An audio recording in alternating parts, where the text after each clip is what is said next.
in the heart of Hong Kong, where sky-high buildings and people seem to never really sleep. The streets are packed with cars and buses running until the break of dawn. A yellow Mini Cooper, however, sat idle by Seoul bus terminal. Inside were two bodies, a woman in her 40s and a teenage girl. The girl was slumped over in the passenger seat, her head tipped toward the window. The woman was in the driver's seat, hand rested on her lap, head tipped back, like she had peacefully taken a short nap. The car was locked from the inside. There was no sign of struggle, no wounds, no blood, just silence. Wang Xiufin, a mother of four, and her 16-year-old daughter, Lily Ka Li Lin, never make it home that day. The initial theory pointed to a tragic accident, carbon monoxide poisoning. Yes, a car left running while stationary, especially in a closed or poorly ventilated area, can build up the gas inside without anyone noticing.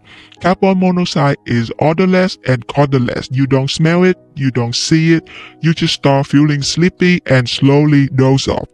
There's no warning signal of danger for the body to react, and so it is likely that a tragic accident did take place. But then, the police found among the toolbox and the spare tires a soft and round, almost fully deflated yoga ball in the trunk of the car. At first, they didn't think much of it. Maybe the daughter brought it for school. Maybe the mother forgot it there after her yoga class. But something about it felt weird. It wasn't dusty like the rest of the trunk. It didn't look forgotten.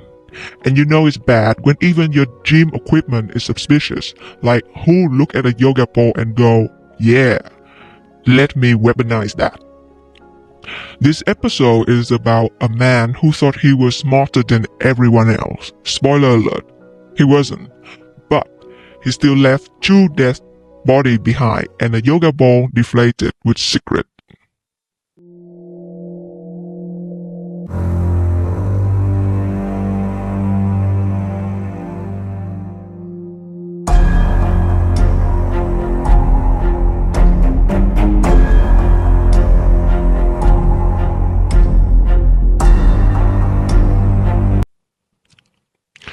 Before we begin, a quick disclaimer. Much of the information in this episode comes from Chinese sources. I've done my best to translate and research everything accurately, but there may be still some mistake or misunderstanding, again coming from my part. If you notice anything, please feel free to let me know. I also want to thank you for your continued support. The mission of this channel is not to tell shocking story, but to dive deep into the psychological side of each case, to understand how and why these things happen.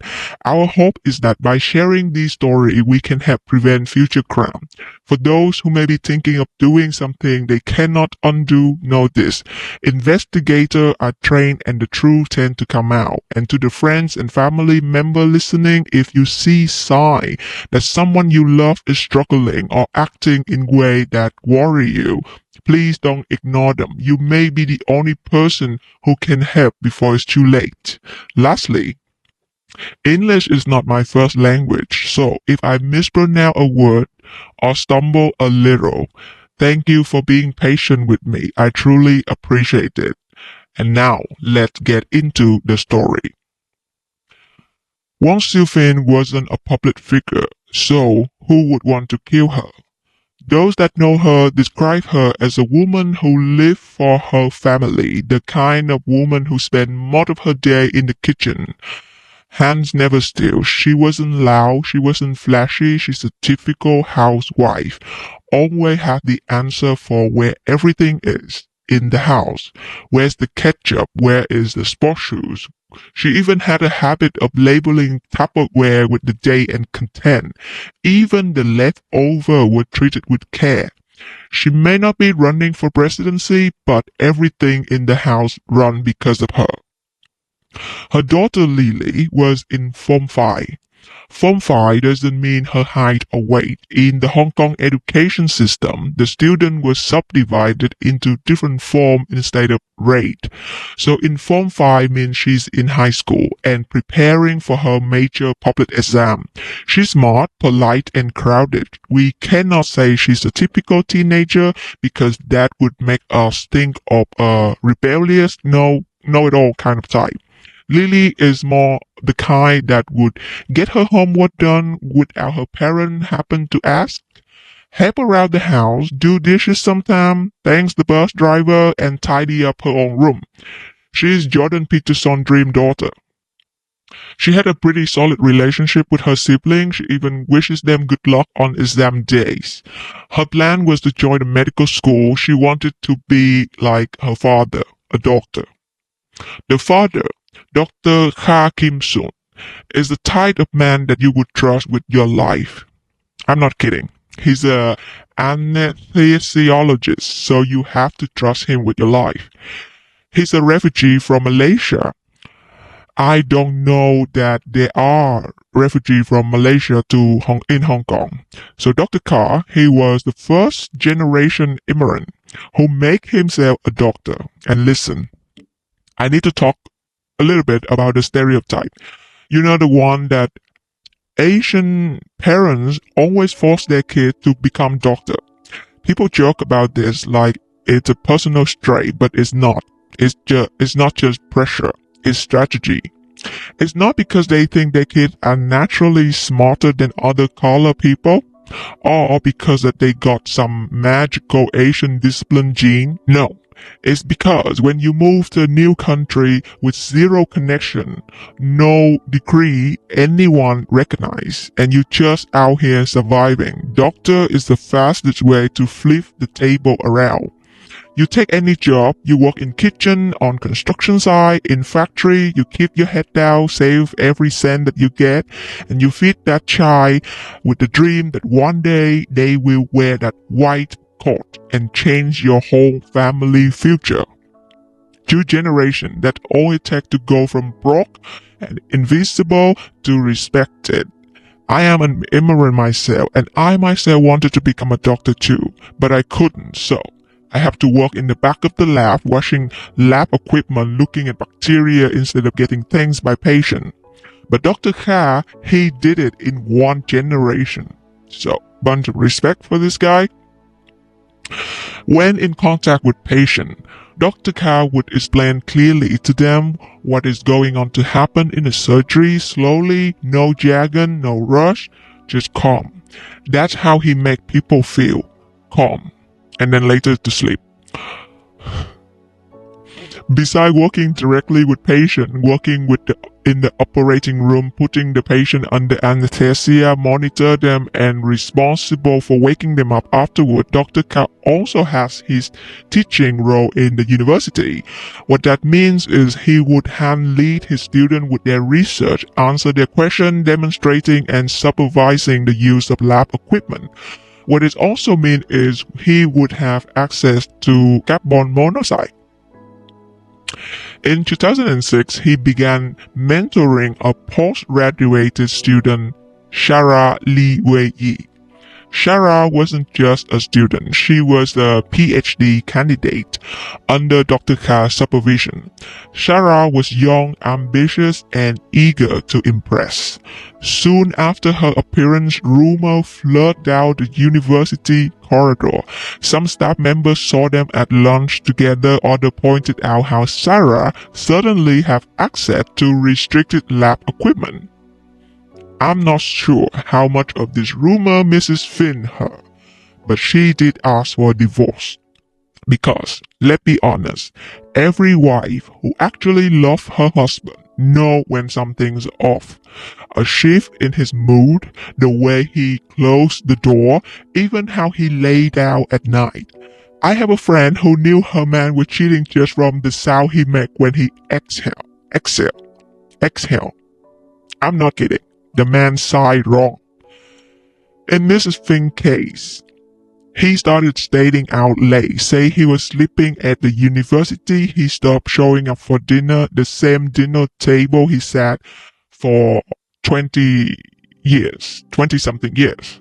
And the worst part, it only worked because she's at home doing everything. The house run because she runs it. The kid, the meals, the schedule, the laundry is all her. She's the unpaid project manager of his entire life. So, he get the time to put patient under, supervising PhD, playing professor, and still some spare time to cheat. Mrs. Finn confronted him. He dismisses her. When she demands answer, all he can offer is silence. She asks for a divorce, but he refuses. Now, why would Dr. Khaw refuse to divorce his wife if in fact he had a lover? Their friends speculated. It wasn't because he still loved her, and it wasn't because of control either. It's about money. Dr. Khaw, as we know, has accumulated significant amount of wealth during his lifetime of practice, both in the university and in his private clinic. So he had multiple properties, investment. A divorce would mean division of all of this wealth, and worse, everything that once was in the dark would be brought to light. Transparency. Rumors now would be scandal, and maybe Dr. Khaw wasn't ready to lose the family image, the perfect family, even if he had already walked out of the family himself long ago. But are all of that speculation enough for this respectable doctor to decide to kill his wife and daughter? When investigators collected Lily's personal belongings from the car, her phone stood out. It wasn't locked with the fingerprint or passcode. It simply sat there like she's just been using it a moment ago. Forensic checked the last text, a few messages to her sister. One asked about dinner, but what caught attention wasn't what she sent, it was what she didn't. Because after 3:14 p.m., everything stopped. No text, no call, no app activity, just a digital silence, as if someone had hit pause on her entire digital life. The police traced the timeline back. Security cameras near the side of bus terminal showed that the Mini Cooper arriving just after 2:50 p.m. and it pulled in slowly, parked neatly. No one got out, no one ever did. The footage never showed the driver's side door open again. It was like the car had driven itself there to die. The yoga balls was also sent to the lab. Forensic confirmed what the police were suspected, trace of carbon monoxide inside the ball, a fatal amount. But the yoga balls have no valves. It wasn't designed to carry gas. If you have pumped up a yoga ball before, you would know. I did. The thing is designed to keep the gas inside with one-way valve so it wouldn't deflate it so fast when you sit on it. So why on earth would someone pump carbon monoxide inside of it? It's an expensive thing. It's an expensive drug. And there was more. The lab also confirmed that there was no sign of mechanical failure in the Mini Cooper. Good car. The engine had not been running long enough for carbon monoxide to build up inside the car. So that definitely ruled out an accident. That's when the detective went back to Dr. Khaw.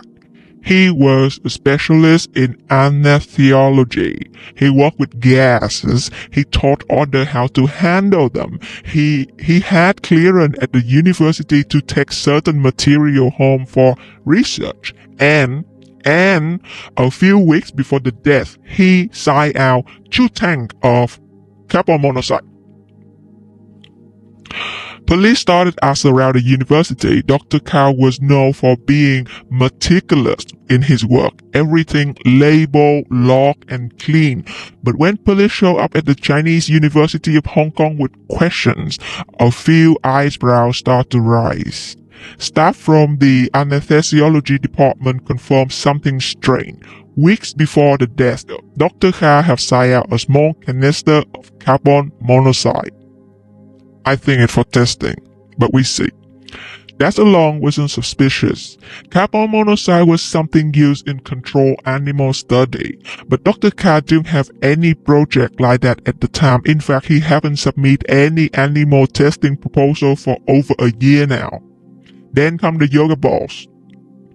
The lab technician remembers seeing them, two large gym balls, they call it, not labeled, just sitting in the corner of the lab drying next to the compressor tank. At the time, it looked like someone had washed them. But now, knowing what was in that Mini Cooper, the memory hit differently. And security footage from the lab entrance showed Dr. Khaw wheeling out two inflated yoga balls on a cart. One was blue, one was purple. Both looked perfectly normal unless you knew what to look for. Oh yes, the subtle art of criminal description. Step 1. Pick the brightest yoga ball possible. When police first called Dr. Khaw in for question, he didn't flinch. He didn't ask what happened. He did not seem surprised. He just sat down across the table, folded his hand, and waited. The detective star symbol. Tell us about the yoga ball. Dr. Khaw said he filled it with carbon monoxide, yes, but not for anything sinister. He claimed that it was for a rat problem in his garage. He said he didn't want to use poison because it would harm his dog. He used gases because he worked with it every day because he had access to it. Oh yes, because nothing say pest control like precision medical rated gas and secret lab equipment. Just call an exterminator. Oh my god. The officer listened, nodded, and took some note. And you brought it home from the lab? Yes, two actually. Where are they now? He said one leaked, so he deflated it. The other, he wasn't sure. Maybe it was still in the garage. Totally normal. I fill my yoga ball with deadly gas all the time. It's part of my self-care routine. That's the way he answered them. They asked about his wife and daughter. He kept his answer short and cold, like he was describing someone else's tragedy. He told them he lent the Mini Cooper to his wife that morning, said that he didn't think she'd be gone long. The detective write something else down, lean back in his chair and say, the car didn't move that morning. Dr. Khaw paused just for a second, then he blinked. The detective say, we checked the CCTV and the car was already parked there all night. And just like that, the room shifted. The silence didn't feel still anymore, it feel heavy now. He didn't say much after that. By the time the second interrogation come around, police wasn't playing polite anymore. Dr. Khaw was called back just days after the first round. He walked in wearing the same blank expression, the same folded hand, but this time they didn't ease him in. They found Lily Vaughn. It had been placed neatly under the passenger seat of the Mini Cooper, like someone had tucked it away on purpose. Not dropped, not forgotten, just hidden. And they gone through the GPS data now. The car had been parked overnight in Seoul. The engine had been left running, the window rolled up, the carbon monoxide reading inside was off the chart, but here's what really changed the tone of the second interview, the yoga ball. They have tested it. Forensics team confirmed it had been filled with 99.9% pure carbon monoxide. And the valves were consistent with the type used in the university medical lab. So they asked again, why would the doctor need two yoga balls full of carbon monoxide to kill rats? Why not use a pet control company? Why store it in your car? This time, his answer wasn't as clear as before. He stumbled. He repeated himself. At some point, he said he forgot where he left the second ball. Later, he said he gave both of them to his wife for storage. That didn't make sense. That didn't make sense either. Why would a woman who planned to go shopping with her teenage daughter load a deflated yoga ball filled with gas into her trunk? Why did none of her fingerprints show up on it? Now, I have to remind everyone, even that for us, the audience, it seemed clear as day what had happened. But for the Hong Kong common law system, all of this are not enough to prosecute someone for murder if the police fail to get a confession or provide with certainty that he's, in fact, has planned to kill his wife and daughter. They cannot pursue legal action against Dr. Kha. And up until this point, there is the probability that he may have intended to use the yoga ball to kill the rat, and it was an accident that the gas leaked out of the balls and killed his wife and daughter. So, what did the authority do? They turned their attention to Sarah Lee Wei, the mistress. When they did that, the atmosphere was remarkably different. Unlike Dr. Kha's composed demeanor, Sarah's response was one of visible distress. She was cooperative, but clearly shaken by the gravity of the situation. Sarah confirmed her relationship with Dr. Kha, acknowledging that their affair began in 2006. When she was his PhD student and research assistant at the Chinese University of Hong Kong. She admitted to participating in experiment involved carbon monoxide, but insisted she had no knowledge of Dr. Kha's intention beyond academic research. Sarah expressed profound remorse for any unintended involvement and emphasized her ignorance for any meticulous plan that he had. Her cooperation provided investigators with crucial insight into Dr. Kha's personal and professional life, further illuminating the complexity of the case. They start with her phone record. She wasn't a suspect, but she wasn't out of the picture either. She clearly is the motive. She had been texting Dr. Kha regularly, so regularly that even the timing of her reply raised question. One officer described this later as almost synchronized. He would leave the university late at night and just minutes later there would be a string of messages, not a lot of words, just enough to say, "I'm here, I'm waiting." So, after this, the police got a warrant. So they got a warrant and they went through Dr. Kha's phones and they pulled metadata from his university email. They checked login to restricted research folder, and finally they got all of the texts. There was nothing scandalous. There was no love poem, no dramatic declaration, but there was consistent enough to show that this wasn't a one-time mistake. It was a relationship, a routine, a secret that had lived long enough to stop being careful. One text from Sarah say, "Are you still sleeping in the lab tonight?" Another, "Did she ask again?" The message painted a picture that he wouldn't say out loud. So by the time the police asked him about it, they already had it printed out, black and white with timestamp. That's when he said it, almost with a sigh. "Yes, I was with her." So now police had the motive. But again, an affair cannot prove that Dr. Kha killed his wife. Police needed something more concrete, something that could place him not just near the scene but in the act of planning it, something intentional, deliberate, not just whisper in the university hall. They need a piece of evidence that didn't just suggest he was unhappy. They need proof he knew exactly what he was doing. And that's when they started digging through more of his digital life and everyone around. Email, phone call, text message of everyone around. What I mean is the family. And that's when they found the first crack in his version of event. Because the one thing Dr. Kha didn't account for was Lily phone.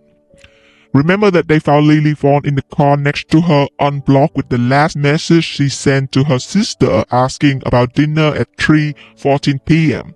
But as investigators keep digging, the timestamp started to stand out because when they got the autopsy report, it didn't match with the timestamp. The The toxicology report come back stating that the carbon monoxide level in Wang Sufin and Lily blood wasn't just high, they were lethal, over 50%, and that was already suspicious. But what truly broke the case open was the forensic timeline, because by then the investigator wasn't just looking at how they died anymore. We already know how they died. They was asking when and where. Autopsy report showed the mother and daughter Lily died hours before the car was found, but according to Dr. Khaw, he only lent them the car that morning. The timeline is very confusing, since both sides try to paint two different pictures, and while researching this case, I couldn't get my head around it as fast. So, I will try my best to explain to you why this is the most crucial moment of the whole investigation and why Lily Fawn is an essential piece of the whole puzzle. Let's go look at the picture that Dr. Khaw was trying to paint. According to Dr. Khaw, on the morning of May the 22nd, he lent the Mini Cooper to his wife, Finn. She drove the car to drop off her younger children at school.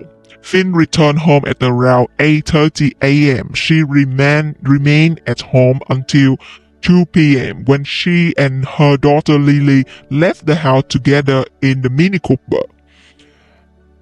At approximately 2:45, the Mini Cooper was observed parked near the bus stop inside our village, about 1.6 kilometers from their residence. At 3:14 p.m., Lily sent her last text message to her sister asking about dinner. And about 4:15 p.m., passerby noticed Finn and Lily appear unresponsive inside the car. They called the emergency service, and upon arrival, they found the car was locked from the inside. This was what everyone in the world supposed to see and believe, except Lily Fawn stopped sending location signal the night before. No text, no call, no moment, just a digital flat line around 10:40 p.m. That's when investigators believed that the gas was already leaked inside the car, which meant Finn and Lily was already dead, long before the world woke up, long before Dr. Khaw told anyone that they was out shopping. And then there was more. The car keys. When the cars were found, the key wasn't in the ignition. They wasn't in her handbag. They wasn't on her. They were at home, hidden inside a drawer in their bedroom. You forgot the keys. He forgot the key. He planned a whole murder and left behind the plot twist in his nightstand. All of my respect for this man went down the drain. And what do this tell us? That the most careful planner make the stupidest mistake in the time of stress.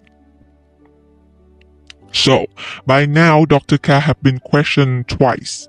The first time he was calm, cooperative, almost rehearsed. The second time, cracks started showing. He was caught in contradiction about the yoga ball, the keys, the timing. So when the police called him in for the third time, it wasn't a conversation anymore, it was a trap. They had the autopsy, they had the phone data, they had surveillance footage of him loading not one, but 2 yoga balls filled with carbon monoxide into his car. They had found the key in his bedroom drawer, they knew. And this time, they didn't come in soft. The officers slide open the timeline, hours by hour of what Dr. Khaw say happened, then they lay out their version. The same hour, the same timeline, but every detail different. Dr. Khaw started fidgeting. He didn't have his usual calm answer anymore. He paused longer between sentences. He asked to repeat the question. He said he didn't remember if the yoga ball was still in the car.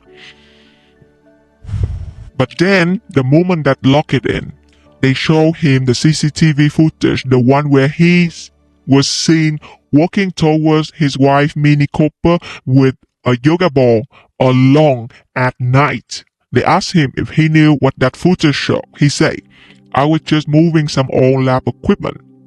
He didn't say that's not me. He didn't say I don't remember doing that, just a vague excuse. And it was the only thing that he had left. The officer didn't push, they didn't have to. At this point, they knew that he wasn't just trying to cover his track, he was running out of script, it seemed. By the time they called him in for the final round, Dr. Khaw wasn't wearing his usual button-down shirt, no tie, no lab coat, just a wrinkled t-shirt and dark circle under his eyes. He killed his wife, the person that ironed his shirt. He looked like he hadn't slept in days. Maybe he had not. They wasn't at the police station. They came to the university, walked straight into his office, the one where he used to teach anesthesia and mentor students. Now it looked like a storage room. Boxes stacked high, papers spilling out of the drawer. There was no straight or professional anymore, just a man sitting behind a desk, waiting. The officer didn't waste time. They started reading message aloud. Text between Dr. Khaw and Sarah. Late night message, affectionate language, meeting arrangement when his wife wasn't home, his excuse for staying overnight at the lab, and at first he said nothing, but then finally, quietly, like he didn't want the world to hear, he admitted it. Yes, I have been seeing her. Yes, it started years ago. Yes, he told Sarah he was planning to separate from his wife. But that wasn't the headline. The officer leaned forward. Did Sarah know you was planning to kill your wife? Dr. Khaw looked up and then he said, she didn't know anything. Now, the police had everything. The affair, the gas, the phone, the lies. What does that mean? What kind of person does that? And how do you even start proving it in court? It had been 3 years since Lily and Wang Xiufin was found in the Mini Cooper. 3 years since a yoga ball went from gym equipment to murder weapon. The courtroom were packed. Reporter in the back row, student whispering just outside the door, former patient, former college.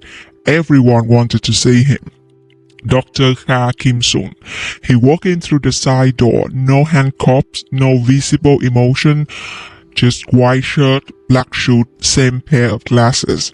He didn't glance at the gallery. He didn't look at his children. He just sat down at the defense table, opened a notebook, and started writing something.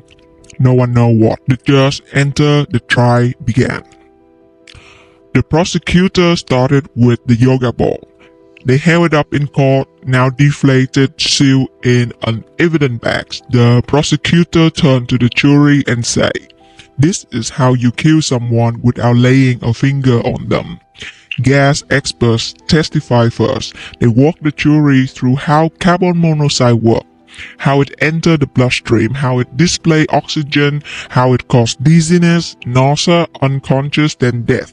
They told the jury, this gas doesn't just happen, someone put it there. They played the CCTV footage frame by frame, the CCTV of him loading the yoga ball, the CCTV footage of the car parked the night before, then the text from Lily's phone at 3:14 p.m. sent hours after she had likely already passed. One of the detectives explained how they traced the last year of Lily's phone to Dr. Khaw himself. They believe he went back to the Mini Cooper after they died, opened the door, picked her phone up, sent a text to make it look like she was still alive, to buy himself time. Sarah was called in too. Her eyes stayed cast down. Dr. Khaw didn't say a word. He didn't look at the jury. He just sat there. They called her name like it was any other weakness.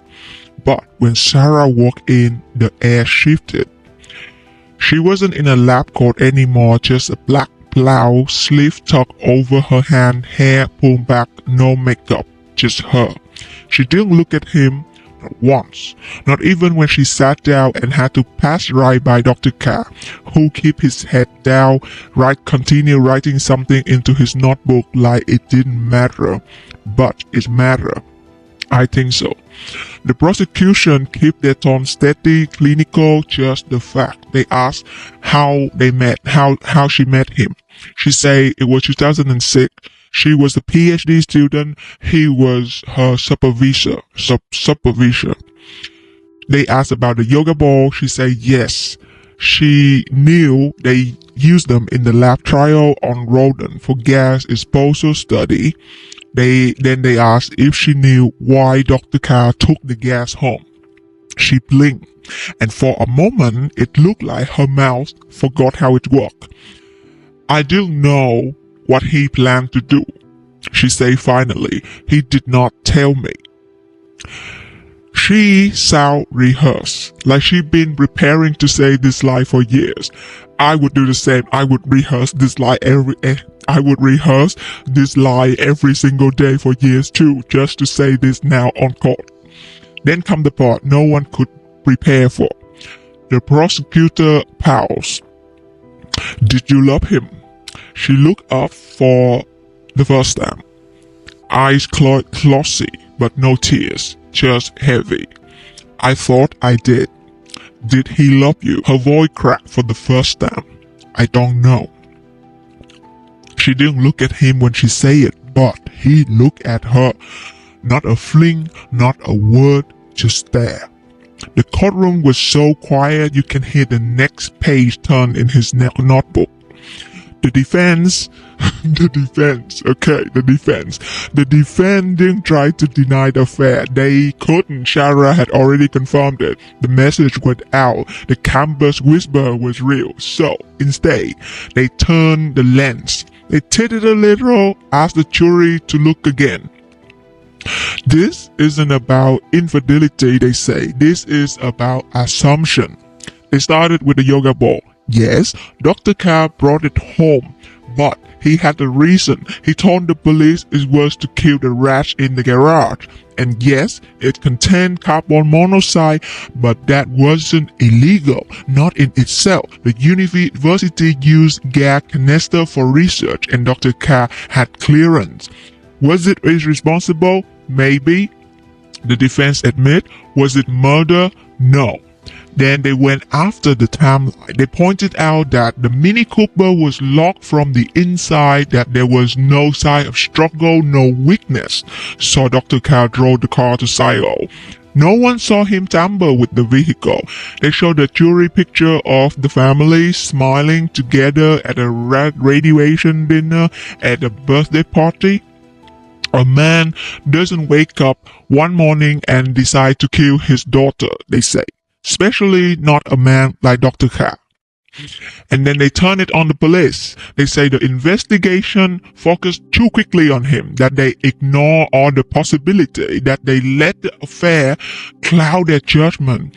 They even hinted at the possibility that Wang Xiufin may have ended her own life and taken Lily with her. Holy shit.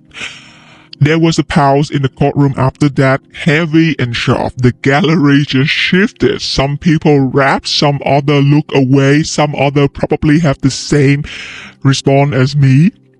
But the defense did not stop there. There's no security footage of the murder. They remind everyone. No eyes witness, no fingerprint on the yoga ball, no confession. Just theory, just heartbreak. But heartbreak isn't proof. January 14, 2025, the courtroom was packed. After 41 days of retrial, after dozens of witnesses, hours of cross-examination, and evidence laid out like pieces on a chessboard, the jury was ready. They spent 4 hours of discussion, and that's all it took. Dr. Khaw Kim Sun stood as the verdict was read out. Guilty on 2 counts of murder. His wife, Wang Xiufin, and his daughter, Lily Kha Li Lin. No reaction. No visible emotion. He blinked and then looked down. The courtroom held its breath as the judge handed out the sentence. Life in prison. The man who had once saved life in the operating room now condemned for ending too. The trial had ended, the sentence had been given, but the question, they didn't stop. Because one question was still linger online and in my head like a shadow no one could shake. Why Lily? It didn't make sense for so many people. Why would a father include his own daughter in a murder plot? Netizen pick it apart.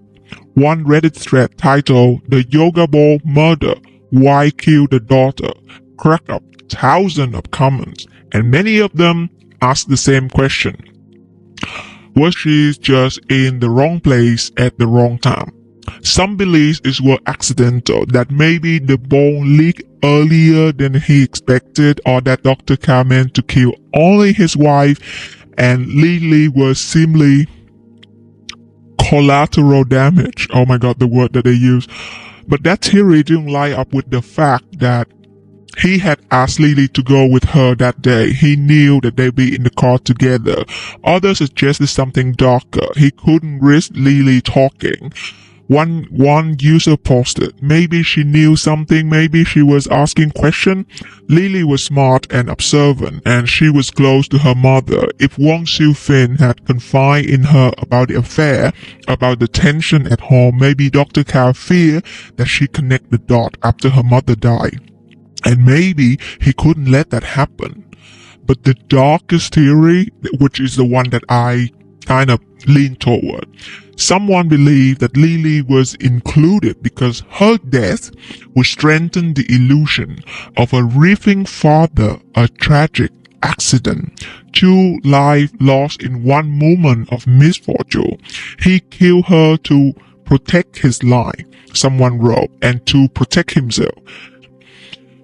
Because if only the wife died, together with the rumor that had been floating around for years, people will start to ask questions. Maybe he killed her to be with his young mistress. But if the daughter also died, people wouldn't start saying that he killed her too, you know? There's no answer. Dr. Khaw never explained it. And maybe the most unsettling part of this case isn't the method, isn't the yoga ball, or the calculated science, or even the lie that tried to bury it all, but the fact that a man so trusted, a doctor, a professor, a father, chose to use his knowledge and skill to kill instead of confessing the truth. Control over honesty, and in doing so, he erased the life of the woman that he slept next to him almost every night for the last 23 years, and his own blood daughter. They trusted the man who sat at their dinner table, who held their hand, who should be the first person to protect them. After researching this episode, I want to pack a bag and go live in the forest among monkeys, or never see another human being again. But please keep in mind that not every one of us Sabian behave this way and think this way. Thank you for spending this time with us. We see you in the next episode. Stay safe and take care of yourself.